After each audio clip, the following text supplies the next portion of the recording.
कांग्रेस की तरफ से भी सवाल उठाया गया है, समाजवादी पार्टी की तरफ से भी। और अब कौशल किशोर साहब, चूंकि आप लगातार बहुत देर से सुन रहे हैं दोनों को ही, अब सर आप जवाब दीजिएगा।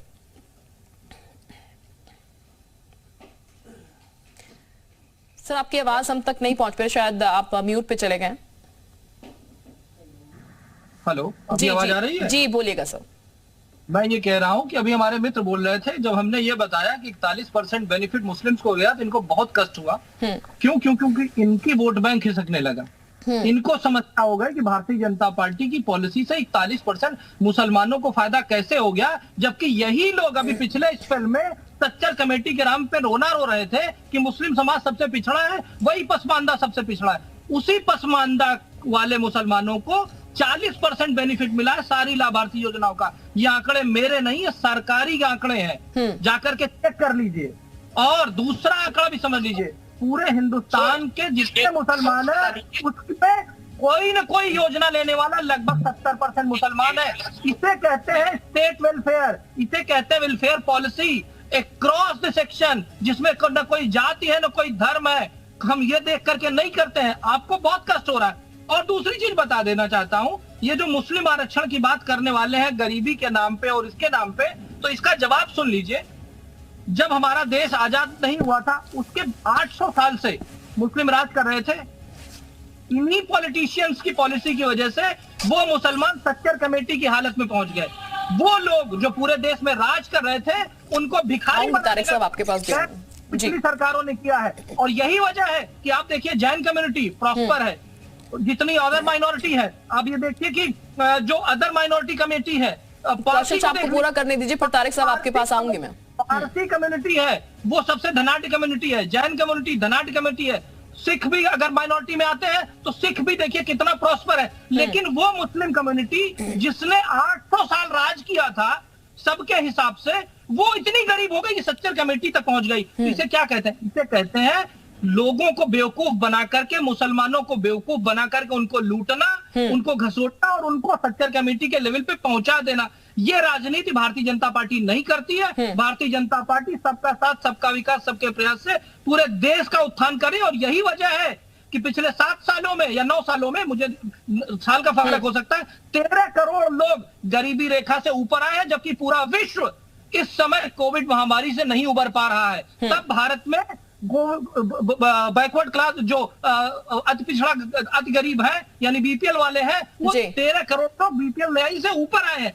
इसे कहते हैं विकास। विकास कभी शक्ल दे, जब हमारी सड़कें चलती हैं, जब घर दिया जा रहा है, जब नल से जल दिया जा रहा है, जब स्वास्थ्य की योजनाएं चल रही प्रधानमंत्री की, जिसमें 5 लाख का बीमा दिया जा रहा है, सड़कें चल रही हैं, उस समय जाति और धर्म देख करके कोई नहीं चलती है, सब सबके लिए चलती है। इसी का नाम है वेलफेयर स्टेट, और इसी को कहते हैं मोदी जी की ताकत, सबका साथ, सबका विकास, सबका तारिक साहब। और देखिएगा राजस्थान में जिस तरीके से मक्के का एमएसपी की बात कर रहे थे ना, मक्का नहीं खरीद रही राजस्थान सरकार, वो जाके बाहर बेचना पड़ रहा है। ये एमएसपी की बात कर रहे हैं। इतने साल तक स्वामीनाथन आयोग की रिपोर्ट पड़ी हुई थी पेंडिंग, क्यों नहीं लाए एमएसपी? ये इनकी सरकारें करती थी। केवल इन्होंने वोट बैंक पॉलिटिक्स की, जातियों में बांटा, और आज तक ये केवल मुसलमान मुसलमान चिल्ला रहे थे। आज जब हिंदू की बात भी की जा रही है, जिनको बहुत कष्ट हो रहा है। और मेरे ठीक है तारिक साहब, वाकई में क्या दिक्कत हो रही है जब हिंदुओं की बात हो रही है? क्योंकि समाज ठीक मेरा जवाब दे दे, मुस्लिम रिजर्वेशन होना चाहिए। ये कांग्रेस क्या पक्ष है? कांग्रेस का क्लियर स्टैंड क्या है? क्या वो पूरे देश के लेवल पे मुस्लिम रिजर्वेशन चाहती है या नहीं? अभी बोल के जवाब जाएंगे। ठीक, रत्नाकर जी से मैं जवाब लूंगी, लेकिन तारिक साहब का जरा जवाब लेते हैं। तारिक साहब, तब कोई सोर्स नहीं है कि उनको इतना परसेंट आपने योजना में दे दिया, कोई सोर्स नहीं है। फालतू के डेटा, इनके झूठे 2 करोड़ वाले की तरह। एक नंबर। दूसरा, लोहिया जी ने हमेशा कोशिश की, और जेपी साहब ने कोशिश की कि समाज में समानांतर आए, बराबरी की लेवल पे पहुंचाया जाए, जिसका आरक्षण एक रास्ता है। जब मंडल कमीशन की रिपोर्ट लाती हुई तो लाल कृष्ण आडवाणी ने लिखित में दिया कि मैं समर्थन वापस ले लूंगा, इस पे पुनर्विचार। तो ये तो आरक्षण के विरोधी आज से नहीं, और सच्चर कमेटी हिंदुस्तान में आरक्षण नहीं लेके आई मैम। ये एक महाराष्ट्र में मैसूर के नदवाड़ी 1918 में सबसे पहले आरक्षण उन्होंने दिया, और उसमें मुसलमानों का भी प्राविधान रखा। एक हिंदू राजा मुसलमानों को आरक्षण दिया। ये प्यार है, ये मोहब्बत है। ये कब हिंदू और मुसलमानों के हजारों साल पहले, और मुगल ने मुसलमानों को कुछ भी नहीं दिया। उनको लूटा, उनको बर्बाद किया, मैं तो खुद ये कह रहा हूं। और उनकी जितनी भी पहचान मिटा दीजिए, मगर अभी G20 समिट हुआ, वहां अकबर का एक बुकलेट जारी कर अकबर की तारीफ की गई कि अकबर बहुत महान शासक था। अब यहां बैठ के अकबर को आप लोग गाली देंगे, कहेंगे वो आक्रांता थे क्योंकि वोट चाहिए, और फिर जैसे ही आप उसके सामने आएंगे, इजिप्ट के सामने आएंगे, जैसे आप सऊदी के सामने, नहीं अकबर वो ग्रेट एम्परर, अकबर ने लोकतंत्र को मजबूत किया। ये सब किताब छाप के देशों में भेजी है और यहां भी पढ़वाई है आपने। ये हिपोक्रेसी नहीं तो क्या है? अकबर अच्छा हो गया उन लोगों के सामने, और यहां क्या हो गया? यहां खराब हो गया। क्यों? आपको वोटों की राजनीति से आप बाहर नहीं निकल पा रहे हो, भारतीय जनता पार्टी के लोग। ठीक, यानी कि वोटों की ठीक है, यानी कि वोटों की राजनीति हो रही है। रत्नाकर साहब, बहुत समय से कौशल किशोर साहब का एक सवाल है, आपके पास आ जाते हैं। वो ये जानना चाह रहा है मुस्लिम कोटा होना चाहिए नहीं होना चाहिए, कांग्रेस का इसको लेकर स्टैंड क्या है?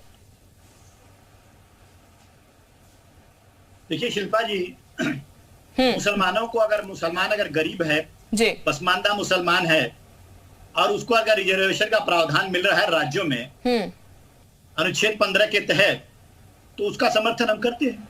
ठीक, उसमें हम उसका विरोध तो नहीं करते हैं। लेकिन मैं पूछना चाहूंगा इनसे, जवाब तो दीजिए।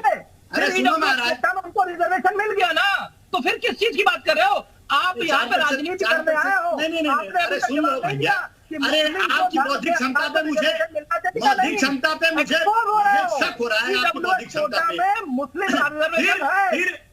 फिर अब 4% मुसलमानों को जो राज्यों में अनुच्छेद 15 के तहत जो मिल रहा है, फिर आप क्यों हटाना चाह रहे हो? रत्नाकर जी, EWS कोटा में मुस्लिम है कि नहीं? तो चुप करा दीजिए, या तो मुझे बोलने का मौका दीजिए। आप तो दे दो। ये 20 में ऐसे बोलेंगे, मैं जवाब सर समय कम है, अपनी बात जो है वो आप फटाफट। ठीक है कौशल, रिजर्वेशन है मुस्लिम्स को।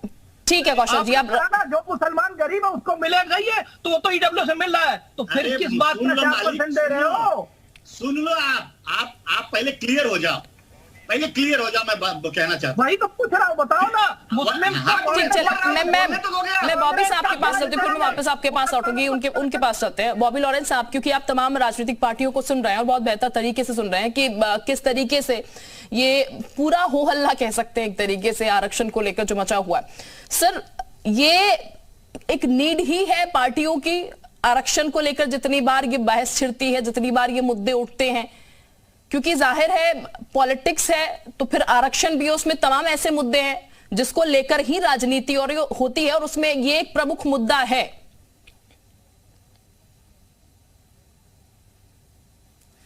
देखिए, मैं भी सुन रहा था राजनीतिक दलों के प्रवक्ताओं को। रत्नाकर सिंह ने कहा कि अल्पसंख्यकों के हितैषी की बात किया जो है।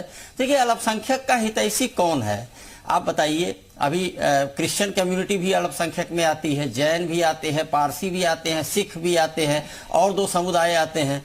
तो हमको तो अल्पसंख्यक के में कहीं क्रिश्चियन दिखाई नहीं देता है, और जैन कहीं दिखाई नहीं देते हैं, सिख कहीं दिखाई नहीं देते हैं। ये भी तो कम्युनिटी, ये भी तो वंचित वर्ग है, शोषित वर्ग है, तो इनके उत्थान के लिए कोई काम नहीं दिखाई देता है। तो एक तो मैं शॉर्ट में कहना चाहूंगा कि अल्पसंख्यक केवल जो पार्टियों को दिखाई देता है वो केवल मुस्लिम दिखाई देता है, हाँ। क्योंकि मुस्लिमों की आबादी ज्यादा है। अब मैं जरा कौशल कांत साहब कह रहे थे, जैन, सिख और पारसी की बात कर रहे थे। इन्होंने भी देखिए क्रिश्चियन की बात कहीं पर नहीं किया। क्रिश्चियनों के बारे में भी तो बताएं, वो भी तो आखिर इस देश का ही हिस्सा है। कहाँ कितने % रिप्रेजेंटेशन है बताइए? पॉलिटिकल रिप्रेजेंटेशन आपको कहीं दिखाई देता है? लोकसभा में या विधानसभाओं में क्रिश्चियन की आबादी 2.5 से 3% है पूरे इंडिया में। कम से कम अगर लोकसभा की ही बात करें, 545 सदस्यीय लोकसभा है, कम से कम 10-12 लोग तो होने चाहिए MP इस समुदाय के भी। आप अरसे से देख लीजिए, नहीं दिखाई देते हैं, पॉलिटिकल रिप्रेजेंटेशन नहीं दिखाई देता है। 2 सीटें जो आरक्षित हुआ करती थी एंग्लो इंडियन के लिए, वो भी खत्म कर दी बीजेपी के समय में, वो भी संविधान संशोधन के द्वारा उसको भी खत्म कर दिया। तो देखिए, जो अल्पसंख्यक की बात होती है ना, ये घूम फिर करके देखिए आपकी बहस भी हो रही है, तो वो मुस्लिम के आरक्षण को खत्म करने, लागू करने, इसी पर हो रही है घूम फिर कर। ये टोटल जो है पॉलिटिकल मामला है, टोटल पॉलिटिकल मामला है। बहुत बेहतर मुद्दा सर आपने उठाया कि बाकी भी अल्पसंख्यक लोग हैं, उनको लेकर आखिर क्या हो रहा है। बहरहाल